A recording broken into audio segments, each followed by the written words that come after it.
Good afternoon. I'm here with Dr. Timothy Akers and Dr. Kevin Peters, both of Morgan State University. My name is Ellis Brown. I'm also at Morgan State University. And today we have a chance to talk to you about the quantum age and what Morgan State University is doing about it. Tim, would you please introduce yourself and what you do here? Yeah, thanks a lot, Mr. Brown Ellis. First, to let the audience know also is we appreciate your time. My name is Tim Akers. I'm the Assistant Vice President for Research, Innovation, and Advocacy for the university. I'm also a Professor of Public Health, and I serve as the Principal Investigator to the National Science Foundation Convergence Accelerator Project.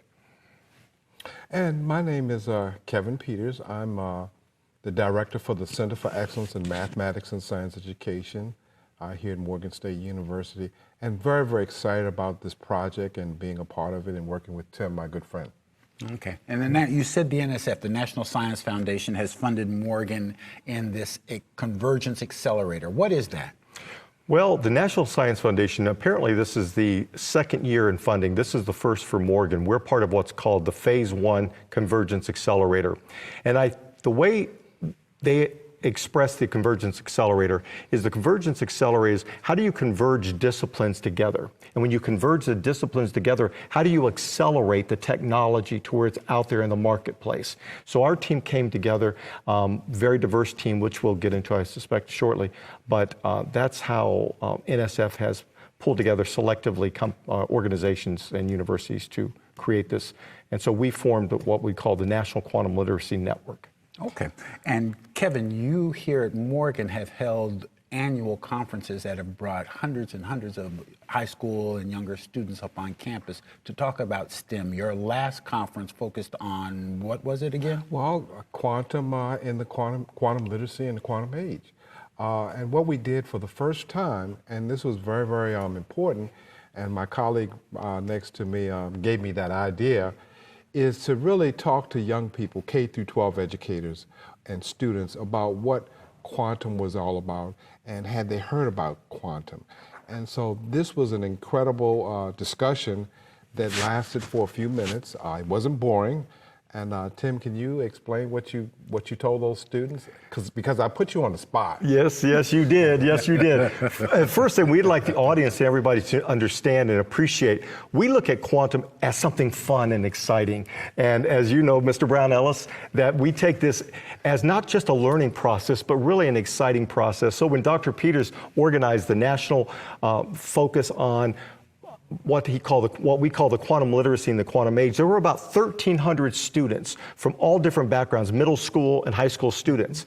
And so what I asked the students was, who in here knows quantum? Not many hands went up at all. Matter of fact, none that I recall looking at. Then we asked who in here plays games, digital games, fun games, and all these hands went up. And we asked, how many of you get really frustrated when the game is slow and stops and pixelates and you just get real frustrated? All the hands went up. And we said, quantum can make the games go lightning speed. Okay. And just for the sake of our audience and probably for the sake of the interviewer, what is quantum? Well, I can start there, but I can also ask my colleague here. So we actually break it down to quantum and quantum literacy, but quantum actually, in the traditional sense, is the smallest discrete product or physical product in nature. We've all heard in your basic classes in biology is atoms. We've heard of the atom. Right. But think of something at a subatomic level, smaller than the atom. And we're all very aware of traditional computers. You got ones and you got zeros, binary. The world of quantum gives us probabilities. 1 and 0 can be the same thing. I like to say that oftentimes quantum is associated in physics with quantum mechanics. But we like to say that quantum is really an interdisciplinary field that transforms all disciplines. And it's really the future, and that's why we're talking about we're in the quantum age right now.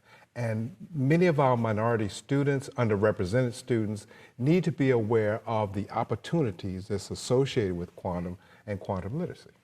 Okay, so if I'm understanding you, you're saying that because we're entering into the quantum age. Already in there. We're already in the quantum age, that Morgan is trying to make the population more literate to what the possibilities are. Exactly. Yeah, and Ellis, what's unique about this in the audience is Morgan is one of the nation's most preeminent historically black colleges and universities in the country. And what's putting us in an area that no other university has is focusing on the quantum literacy side. Okay, that's excellent. That's The excellent. other thing that I want to say is that what's really important is the applications of quantum and the job applications for the future. And if our students are not engaged and get the skills in terms of quantum, and it's going to be a tough road. Okay, so the only relationship I can make is when we entered into the computer age, I was left behind. Okay, so it took me a long time to even learn what an email was. Okay, so I haven't quite caught up because I don't know any coding yet.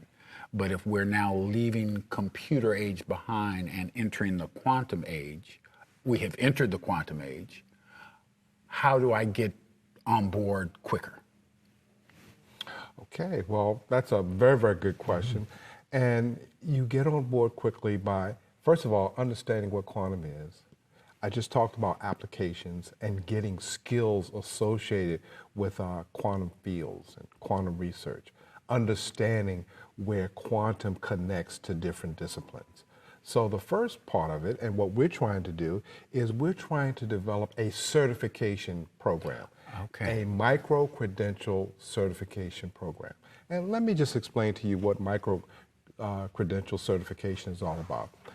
It's nothing new in terms of micro-credential certification, but it's an opportunity to have deeper learning into a particular topic, to get specific skills in a particular topic in a very fast, rapid pace. And that's what we're trying to develop, a certification program where students have an understanding of what quantum literacy is all about. And Ellis, if I might compliment what Dr. Peters just said, is what's unique about this also is the fact that we're looking at the application side. So when you think about like quantum biology, quantum sensing, quantum technology, quantum networking, they're like the internet, you have all these different applications that the industry is just vast in this area.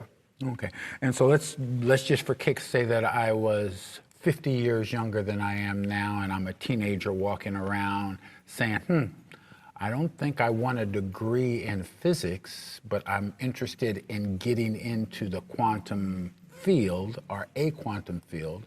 This micro-credentialing program might be of value? Yes, think about it as being a mini course that you're taking. Okay. Okay, that's going to give you some skills that you can apply to quantum industry. And as Dr. Akers has pointed out, you don't have to have a PhD to get into quantum. Okay. You just have to learn various types of skills that might be at the technician's point of view, but understanding how do you make those links and those connections to various industries. And this is exciting because we're talking about Gen Z. Generation Z are the ones that already embrace the technologies, the innovative technologies. They're the ones that are going to be working in the quantum industry and are already working in it because our cell phones, our microwaves, our computers, our laptops, our iPads, all of that is made up of quantum technology, quantum science, quantum physics. Okay, and so for me, this is just, again, I'm fortunate to be the one asking you these questions because I can ask the questions as if I'm interviewing you, but I really want to know the information for myself. Quantum is a brand new word for me. Okay, so how is it that I can begin to understand all this, just the language? Well, one of the things that our team has done, thanks to Dr. Peters and the rest of our team, is that we're looking at terminology, technology. Everything begins with a term. How do you describe it? As many of us have had individuals come to our home, they've repaired our air conditionings, they've redone wiring in our homes, the mechanic has worked on our vehicle. A lot of those occupations, the workforce, they may not be individuals who know how to build the vehicle. They don't know how to maybe necessarily to build the HVAC, but they can work on it, they can service it, they can provide that level of technical skills. And the world of quantum is just, it's open. There's this whole area moving into quantum epidemiology, quantum biology, quantum chemistry, quantum materials, quantum propulsions, quantum literacy. All of this, it's an industry that is growing so fast, unlike the computer industry, which was really computers and they evolved to games and iPads and iPhones and things. The quantum is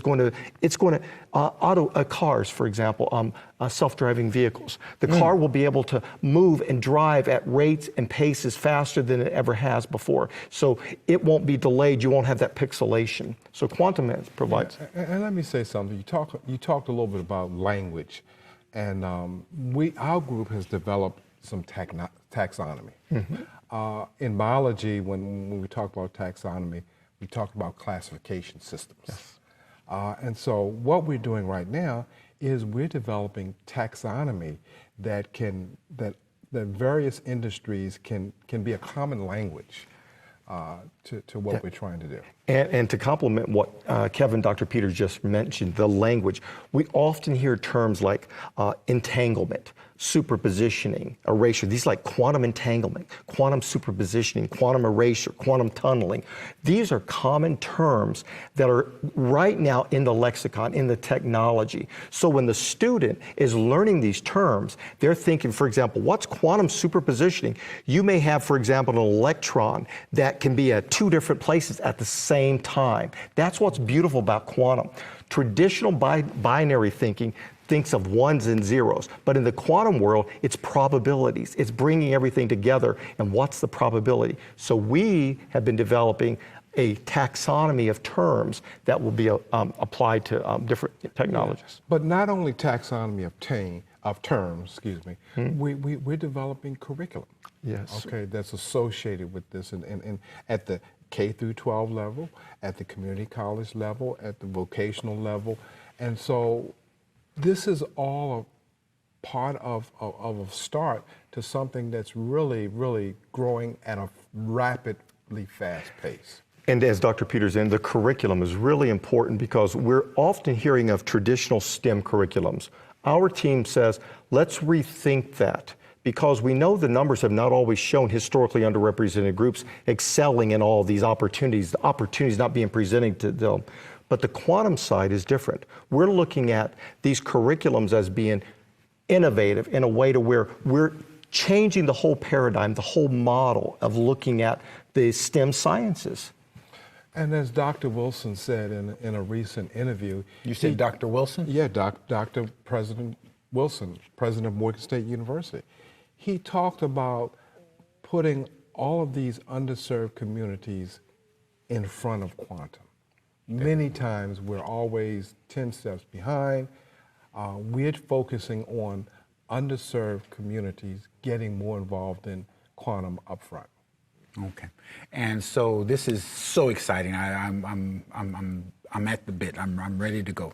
What is Morgan's next step? What have you've been talking about it? What have you done? What are you going to do? Couple things, and Tim can help me out with this because he's my sidekick. Yes, I am. He's Batman, I'm Robin. Right. But we have developed a micro-credentialing certificate, or we will be developing a micro-credentialing certification program that's linked to artificial intelligence. And I'll pass the baton over to Tim to talk a little bit about that artificial intelligence and how it is linked to micro-credential certification. Kevin, thanks a lot. Like he had said, he's Batman, I'm Robin in this. And what's nice about this is when you asked Ellis, we have like this taxonomy, we have this curriculum, but we also have a training component and we have a networking component to this project. The training component is how do you accelerate, as Kevin mentioned, rapidly accelerate training across the workforce, across different industries, from computer industries to automotive to aircraft, to military, to Department of Defense, to computing industries. How do you accelerate that? We normally have followed old traditional training methodology. Now we've created a whole different way of looking at it. And what we've done is we've brought in artificial intelligence, because myself as an educator and Dr. Peters as an educator, when we develop a curriculum, sometimes it can take weeks, if not months, to develop a basic curriculum in statistics and biology and sociology and education. What we've done, what our team is doing, is applying and using the power of artificial intelligence, machine learning, natural language processing, in order to bring the learning and to bring the curriculum to a point to where it's not going to take weeks or months to create, but rather minutes. Wow. So this will allow industry and others to rapidly introduce quantum literacy into the workforce. Awesome. Excellent point. I also want to say that all of this is linked toward workforce development. Yes, sir. If you can understand these concepts and principles, you have a better chance to get out there and connect with the quantum literacy workforce. Well, yeah, and to complement what Kevin just said, I'm an electrician by training. That was my first career as an electrician. I didn't know about the wiring necessarily, how it was made, manufactured, processed, but I could wire a home, wire a building, wire a medical center, and use my circuit gauges and everything. We believe that the industry of now, not necessarily in the future, because we're in a quantum age now, as Dr. Peters often says, is how do we go ahead and get the workforce developed and trained to where we can compete with international competitors out there. And the only way that we know is to introduce this to the workforce. But we have to introduce it for everybody to be included, historically underrepresented groups that have never necessarily been at the table. And as Dr. Peters also said on our team, we're saying you don't need a PhD or advanced degrees in this, but rather you just have to have a passion and desire. Because Dr. Peters and I have worked together many years, and we found in our background is to be excited about what we do. How do you get students and workers and colleagues to be excited if you're not excited? So we believe this career is an exciting opportunity for the United States. Well, one of the things that Tim often talks about, and he uses this phrase, and I'm so proud and happy to talk about it. He talks about the hyper disparity in terms of technology. And we're talking about diversity and inclusion. And I just have in my mind and ingrained the photograph of Albert Einstein in 1946. Yes, sir. Where he is actually lecturing to some faculty members at Lincoln University and students. He understood. You said Lincoln University. Lincoln University, a historically black college and university. Albert Einstein was there. He was there in the 1940s. I think it was 1946 to be exact. And we have the picture of it to share. We have the picture, but he understood in 1946 the importance of diversity and inclusion. And we are still struggling with that today. And Ellis, Dr. Peters made a point that we really would like to let the audience hear also, is that hyper disparities, is that we've kind of coined that phrase in this area of quantum literacy. And the reason is because many of us heard in the 1970s what was called educational illiteracy, educational literacy program by Jonathan Kozol and others. Then evolved to moving into what was called computer literacy. Then we moved to what was called health literacy, financial literacy, digital literacy. All of these areas, we found that there was no one talking per se about quantum literacy. How do you get historically underrepresented groups effectively competing, taking a leap forward, a quantum leap forward to become part of this nascent industry? This is amazing. I'm happy to be here talking to the two of you about this opportunity, about what's going to happen, what is happening at Morgan State University. Is there anything else you wanted to share with the audience?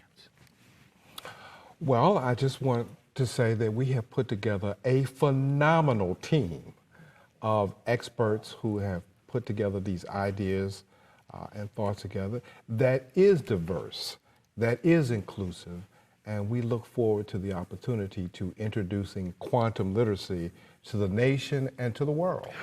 And I'm glad Dr. Peters brought that up, because we have formed what's called the National Quantum Literacy Network, which is composed of very important HBCUs, historically black college universities, but also MBEs, Minority Business Enterprises. The Minority Business Enterprises and the HBCUs and the national laboratories and the nonprofits have all come together around the National Quantum Literacy Network. And our website is quantumliteracy.com for those that are interested, quantumliteracy.com. And it will allow anyone who wants to participate in our National Quantum Literacy Network to be part of the future. Awesomeness. Well, gentlemen, I want to thank you very much for this time together, for hearing your explanations on the micro-credentialing program, about the taxonomy, about Morgan's effort to make sure that historically underrepresented groups are here now in the quantum age. Thank you, Ellis. We appreciate it. Mr. Ellis. Thank you.